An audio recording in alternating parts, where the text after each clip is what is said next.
আজিৰ এই ভিডিঅ'টোত জিএনএম নাৰ্ছিঙৰ এন্ট্ৰেন্স এক্সাম দিব বিচৰা কেণ্ডিডেট সকলৰ বাবে সায়েন্সৰ পৰা কেইটামান ইম্পৰ্টেন্ট প্ৰশ্ন আলোচনা কৰা হৈছে।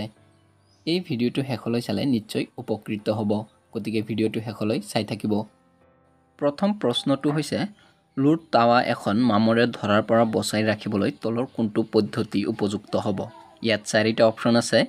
এ নম্বৰত আছে গ্ৰীজ ব্যৱহাৰ কৰি, বি নম্বৰত আছে ৰং ব্যৱহাৰ কৰি, চি নম্বৰত আছে জিংকৰ প্ৰলেপ দি আৰু ডি নম্বৰত আছে ওপৰৰ সকলো।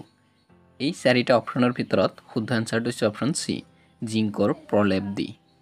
নেক্সট প্ৰশ্নটো হৈছে তলৰ কোনটো ধাতুৱে ঠাণ্ডা পানীৰ লগত প্ৰবল বেগে বিক্ৰিয়া কৰে। ইয়াত চাৰিটা অপচন আছে। এ নম্বৰত আছে Al অৰ্থাৎ এলুমিনিয়াম, বি নম্বৰত আছে Fe অৰ্থাৎ আইৰণ, চি নম্বৰত আছে Na অৰ্থাৎ সোডিয়াম আৰু ডি নম্বৰত আছে Ca অৰ্থাৎ কেলছিয়াম। এই চাৰিটা অপচনৰ ভিতৰত শুদ্ধ আনসাৰটো হৈছে অপচন চি, Na অৰ্থাৎ সোডিয়াম। নেক্সট প্ৰশ্নটো হৈছে এটা মৌলই অক্সিজেনৰ লগত বিক্ৰিয়া কৰি উচ্চ গলনাংকৰ যৌগ উৎপন্ন কৰে। যৌগটো পানীত দ্ৰৱণীয়। সম্ভৱপৰ মৌলটো হ'ল, ইয়াত চাৰিটা অপচন আছে। এ নম্বৰত আছে কেলছিয়াম, বি নম্বৰত আছে কাৰ্বন, চি নম্বৰত আছে সিলিকন আৰু ডি নম্বৰত আছে আইৰণ। এই চাৰিটা অপচনৰ ভিতৰত শুদ্ধ আনসাৰটো হৈছে অপচন এ, কেলছিয়াম।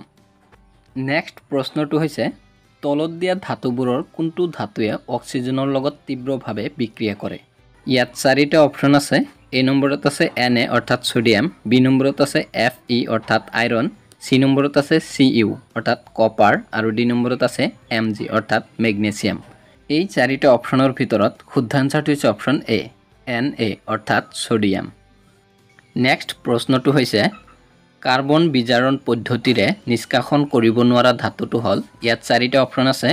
এ নম্বৰত আছে Zn অৰ্থাৎ জিংক, বি নম্বৰত আছে Na অৰ্থাৎ সোডিয়াম, চি নম্বৰত আছে Pb অৰ্থাৎ লিড আৰু ডি নম্বৰত আছে Cu অৰ্থাৎ কপাৰ। এই চাৰিটা অপচনৰ ভিতৰত শুদ্ধ আনসাৰটো হৈছে অপচন বি, Na অৰ্থাৎ সোডিয়াম। কাৰ্বন বিজাৰণ পদ্ধতিৰে নিষ্কাশন কৰিব নোৱাৰা ধাতুটো হ'ল Na অৰ্থাৎ সোডিয়াম। নেক্সট প্ৰশ্নটো হৈছে সোডিয়াম ধাতু সংৰক্ষণ কৰা হয়। ইয়াত চাৰিটা অপচন আছে। এ নম্বৰত আছে বেঞ্জিনত, বি নম্বৰত আছে কেৰাচিনত, চি নম্বৰত আছে এলকহলত আৰু ডি নম্বৰত আছে পানীত। এই চাৰিটা অপচনৰ ভিতৰত শুদ্ধ আনসাৰটো হৈছে অপচন বি, কেৰাচিনত, অৰ্থাৎ সোডিয়াম ধাতু কেৰাচিনত সংৰক্ষণ কৰা হয়। নেক্সট প্ৰশ্নটো হৈছে ইনচুলিনত থকা ধাতুটো হ'ল। ইয়াত চাৰিটা অপচন আছে। এ নম্বৰত আছে Cu অৰ্থাৎ কপাৰ, বি নম্বৰত আছে Fe অৰ্থাৎ আইৰণ, চি নম্বৰত আছে Mg অৰ্থাৎ মেগনেছিয়াম আৰু ডি নম্বৰত আছে Zn অৰ্থাৎ জিংক। এই চাৰিটা অপচনৰ ভিতৰত শুদ্ধ আনসাৰটো হৈছে অপচন ডি, Zn অৰ্থাৎ জিংক, অৰ্থাৎ ইনচুলিনত থকা ধাতুটো হ'ল জিংক।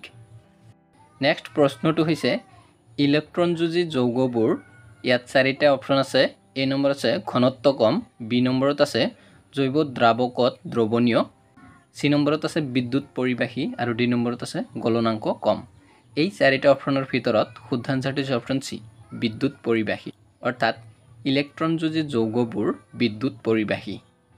নেক্সট প্ৰশ্নটো হৈছে সোডিয়াম পৰমাণু আৰু সোডিয়াম আয়ন হ'ল ডেছ। ইয়াত চাৰিটা অপচন আছে। এ নম্বৰত আছে বৈদ্যুতিকভাৱে প্ৰসম, বি নম্বৰত আছে সমান সংখ্যক ইলেক্ট্ৰন বিশিষ্ট, চি নম্বৰত আছে সমান সংখ্যক প্ৰটন বিশিষ্ট আৰু ডি নম্বৰত আছে পানীৰ লগত সহজে বিক্ৰিয়া কৰে। এই চাৰিটা অপচনৰ ভিতৰত শুদ্ধ আনসাৰটো হৈছে অপচন চি, সমান সংখ্যক প্ৰটন বিশিষ্ট, অৰ্থাৎ সোডিয়াম পৰমাণু আৰু সোডিয়াম আয়ন হ'ল সমান সংখ্যক প্ৰটন বিশিষ্ট। নেক্সট প্ৰশ্নটো হৈছে বায়ুৰ অবিহনে আকৰ উত্তপ্ত কৰা পদ্ধতিক কোৱা হয়। ইয়াত চাৰিটা অপচন আছে। এ নম্বৰত আছে নিক্ষালন, বি নম্বৰত আছে বিগলন, চি নম্বৰত আছে তাপজাৰণ আৰু ডি নম্বৰত আছে দগ্ধীকৰণ। এই চাৰিটা অপচনৰ ভিতৰত শুদ্ধ আনসাৰটো হৈছে অপচন ডি, দগ্ধীকৰণ, অৰ্থাৎ বায়ুৰ অবিহনে আকৰ উত্তপ্ত কৰা পদ্ধতিক দগ্ধীকৰণ বুলি কোৱা হয়। বন্ধুসকল, যদি ভিডিঅ'টো ভাল লাগিছে লাইক কৰিব, শ্বেয়াৰ কৰিব আৰু এনেধৰণৰ নতুন নতুন ভিডিঅ' পাবলৈ হ'লে এই চেনেলটো ছাবস্ক্ৰাইব কৰিব।